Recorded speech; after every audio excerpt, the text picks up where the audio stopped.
하느님께서 창조하신 자연 세계는 매우 아름답습니다. 그러나 하느님께서 당신의 모든 업적보다 무한히 더 위대합니다. 그분께서는 지고하고 자유로우신 창조주이시며 당신의 피조물들 안에서 가장 깊숙이 현존하고 계십니다.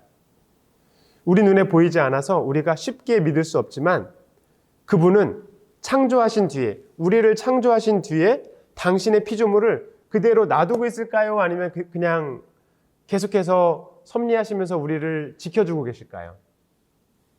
대답은 안 하셔도 되는데, 하나님께서는 우리를 창조하신 다음에 끊임없이 우리를 계속 보호하시고 지탱해 주시고 창조하고 계세요. 계속해서 창조를 하고 계신 거예요. 하나님께서는 그 피조물을 매 순간 존재하도록 지탱해 주시고 행동할 수 있게 하시면서 또 완성으로 이끌어 가십니다. 교회 교리서에도 나오는 내용이고 우리 설립 신부님도 자주 말씀하셨던 것입니다. 하느님께서 만물을 내신 진짜 이유는 하느님의 본 사업인 성화 사업. 성화 사업이란 건 다른 게 아니라 우리가 거룩하게 되는 거죠. 그리고 사람들을 만드신 이유, 우리 인간들을 만드신 이유도 이 성화 사업에 초대하기 위해서 우리 인간을 만든 거예요. 이 본 사업을 못 알아듣는 이들이 많지만 하느님께서는 이 자연계의 모든 것을 거룩하게 하시고 강복하시고 또 축성하고 계십니다. 사람은 하느님을 닮아서 하느님과 하나가 되어야 합니다. 우리는 다만 하느님의 신비 사업, 그 창조 사업에 협조만 하면 됩니다. 하느님한테 그냥 날 잡아잡수 하고 그냥 몸이 이제 나이가 들면서 여기저기 계속 아파오잖아요. 저는 젊은데도 불구하고 여기저기 막 아파오고 있는데 그냥 날 잡아잡수하고 그분한테 내어 맡기면 그분이 그냥 알아서 저를 이렇게도 쓰시고 저렇게도 쓰시고, 우리가 해야 되는 일은 하느님의 성화 사업에 그냥 협조만 하면 됩니다. 이 신비세계에서는 시시각각으로 창조가 계속되고 있는데 당신 최종 목적인 성화 사업의 대상인 영혼들, 당신의 영혼들을 계속해서 교회 안으로 모으고 계시고 이 교회 안에서 우리 영혼들을 계속해서 거룩하게 만드는 것이 하느님의 진짜 사업이라는 거죠. 근데 문제는 이제 사람들이 거룩하게 되고 싶은 마음이 많이 없어서 문제인데요.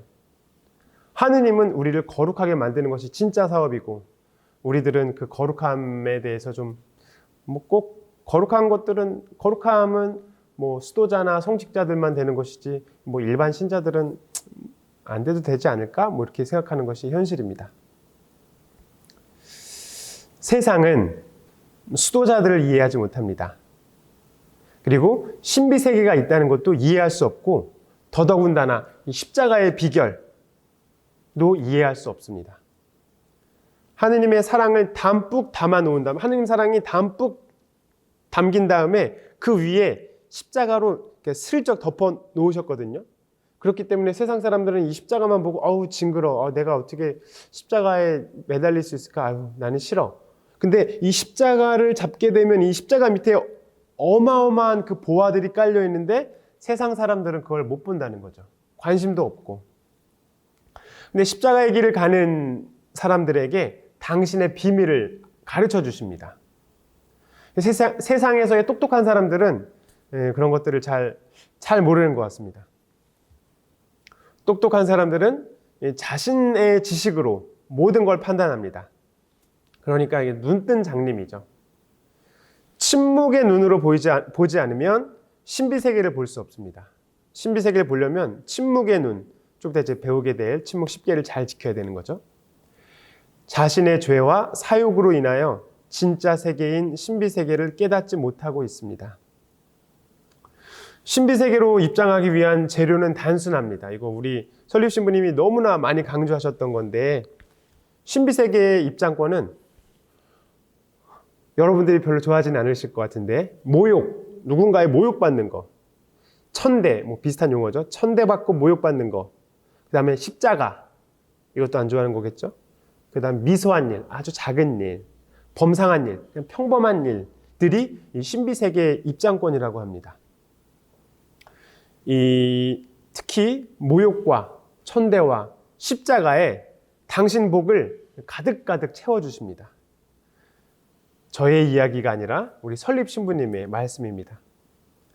하느님께서는 십자가로 우리를 구원하셨어요. 성모님도 십자가 나무 아래서 가슴이 찢기는 고통을 받으시면서 당신 아들 예수 그리스도의 구원 사업을 이어받으셨으며 사도들도 순교자들도 십자가를 마다하지 않으셨습니다. 무시, 모욕, 천대, 십자가로 신비세계에 입장하신 거죠. 우리도 이를 본받아야 하겠습니다. 신비세계에 들어가려면 무시, 천대, 모욕, 십자가, 그리고 미소한 일, 평범한 일들을 우리가 잘 해나갈 때 우리가 신비세계, 하느님께서 창조하신 이 진짜 세계가 이런 것이구나라고 이렇게 그 참 평화로 들어가는 입구를 찾을 수 있을 것입니다. 다음 본격적으로 이제 침묵에 대해서, 그러니까 그 침묵을 잘 지키게 되면 신비세계로 들어갈 수 있는 것입니다. 자, 신비세계의 존재를 깨닫기 위해서는 침묵 10개를 실천해야 한다라고 우리 설립신부님이 말씀하셨어요. 신비세계의 존재는 확실하다. 그러나 장님은 좋고 아름다운 세계가 있어도 못 보는 것과 같이 침묵의 눈을 갖지 않으면 이 신비의 세계를 못 본다. 사욕을 누르지 않으면 이 신비 세계를 깨닫지 못한다. 이 신비 세계의 존재를 깨달으려면 침묵 10개를 실천해야 한다. 고 말씀하셨습니다. 말씀드린 바와 같이 침묵은 말 안 하는 게 아니에요. 나를 억제하고 모든 것을 끊어버리고, 모든 것을 끊어버린다는 것은 하느님을 사랑하는 것을 이제 그 방해되는 것을 끊어버린다는 것이겠죠. 그 다음에 나에게 주어진 십자가를 지는 것입니다. 침묵은 이제 대월에 들어가는 문이에요. 점성, 침묵, 대월, 면역이잖아요. 대월에 들어가는 문이고 또 침묵의 극치를 또 면역, 무아라고 표현하셨습니다. 그래서 하느님께서 싫어하시는 것들이 뭐가 있죠? 죄가 있고 우리 사욕이 있고 또 분심 잡념들이 있을 텐데, 이런 것들을 끊어버리고 하느님이 좋아하시는 것, 즉 그분의 뜻대로 사는 것을 말하는 거죠. 첫 번째는 우리 말조심이 필요합니다. 이 창조신부님 설립신부님께서는 그 말조심, 침묵이 그러니까 침묵과 무건을 분리해서 말씀을 하시지만 여기에서 분명히 말조심에 대해서 야고보서 3장을 언급하고 있습니다. 사람의 혀는 아무도 길들일 수 없습니다. 그러므로 우리는 늘 말할 때 조심하면서 말을 해야죠. 종종 우쭐대면서 잘난 척하면서 제가 말을 할 때가 있어요. 저는요 뭐 이런데요. 은근히 저를 자랑하는 말을 할 때가 전 참 많은데요. 말을 할 때 참 조심해야 합니다. 사무엘 예언자는 우리에게 충고를 하는데요. 거만한 소리를 입에 담지 말라. 주님은 사람이 하는 일을 다 아시니 저울질하시는 하느님이시로다. 그러니까 하느님은 모든 것을 다 알고 계시기 때문에 우쭐대면서 거만한 소리를 해서는 안 되겠죠. 우리는 심판날에 하느님께서 우리를 심판하실 때 우리가 한 모든 말에 다 책임을 져야 할 것입니다. 따라서 늘 그 우리 입술에다가 이렇게 술락군이라고 표현하죠. 문지기를 두고서 우리가 이 말을 해야 되나 말아야 되나를 늘 이렇게 경계하면서 말을 조심해야 할 것입니다. 그러나 쉽지 않죠. 네, 쉽지 않은 것 같습니다. 그럼에도 불구하고 우리가 성모님께 청하고 오늘 정말 특히 아침 미사 때 이제 영성체를 할 때 혀를 좀 이렇게 잘 제어할 수 있도록 은총을 청하면 또 말을 안 해도 되는 말 하게 될 때 이제 딱 성모님께서 안 하는 게 좋겠다라는 그런 약간 느낌이 오면 맞다. 이게 하지 말아야지. 이렇게 하면 좀 좋은 것 같아요. 설립신부님은 침묵은 말 안 하는 것이 침묵이 아니며 나를 억제하고 모든 것을 끊어버리고 십자가를 지는 것이라고 분명히 말씀하십니다.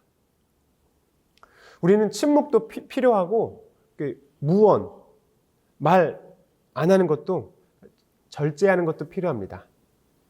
야고보서 3장 3절에서는 이런 말씀이 있죠. 말의 입에 재갈을 물려 복종하게 만들면 그 온몸을 조종할 수 있습니다. 그러니까 무익한 말은 우리 영혼을 해롭게 한다고 수많은 성인들이 말씀하셨습니다. 사막의 금원집에 보면 침묵하는 사람처럼 보이지만 마음으로 다른 사람들을 심판하는 사람은 항상 말을 하고 있는 것입니다. 하지만 아침부터 밤까지 이야기를 하지만 참으로 침묵하는 사람도 있습니다. 그는 유익한 것이 아니면 아무 말도 하지 않습니다. 우리가 말을 많이 한다고 해서 침묵을 안 하는 것이 아닌데, 그러나 유익하지 않은 말, 하느님을 기뻐하게 만드는 말이 아니라면 하지 말아야 되는 거죠. 그러나 넘어지면서 배우게 되는 것 같습니다. 두 번째, 침묵의 내용은